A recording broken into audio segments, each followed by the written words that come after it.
People అని పెద్ద hits ఇచ్చారు. ఆయన్ని ఆ టైం కాదు ఇప్పుడైనా సరే ఆయన దేవుడు అంటారు.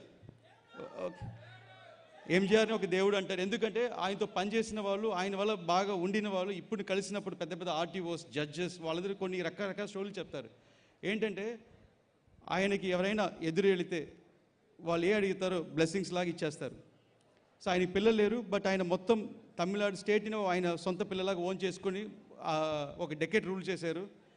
సో అలాగే సేమ్ పోలికలు సార్తో చూసింది అంటే ఇంకొక స్టెప్ పైకి వెళ్ళి ఎదురు కాదు సార్ ఎదురెళ్ళి హెల్ప్ చేస్తారు అందరికీ.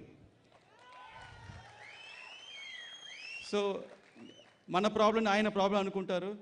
నాకు ఆపర్చునిటీ ఇచ్చినప్పుడు నాకు అనిపించింది ఏంటంటే నాకు ఎంత టాలెంట్ ఉన్నా లేకపోయినా సార్ నమ్మారు. సరే నేను ఉన్నాను చూసుకుంటాను, నేను స్క్రీన్ మీద వస్తే మన ఫ్యాన్స్కి నచ్చుతుంది, ఆయనకి అంత మెంటల్ ఇది.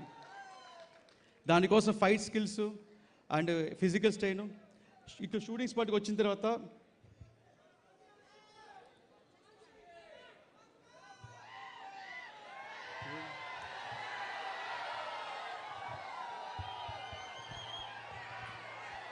అర్థమైపోయిందా? Hold your horses. కాసేపు. Just no problem, sir. You can conclude your speech, no?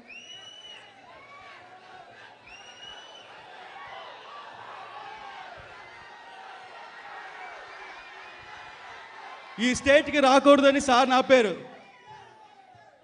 మన ఆంధ్రని ఆపగలుగుతామా? ఆపలేం. అలాగే ఈ సినిమాలో సార్ ప్రతి మూమెంట్, ప్రతి యాక్షను మీరందరూ స్కోర్ చేస్తారు. సినిమా థియేటర్లో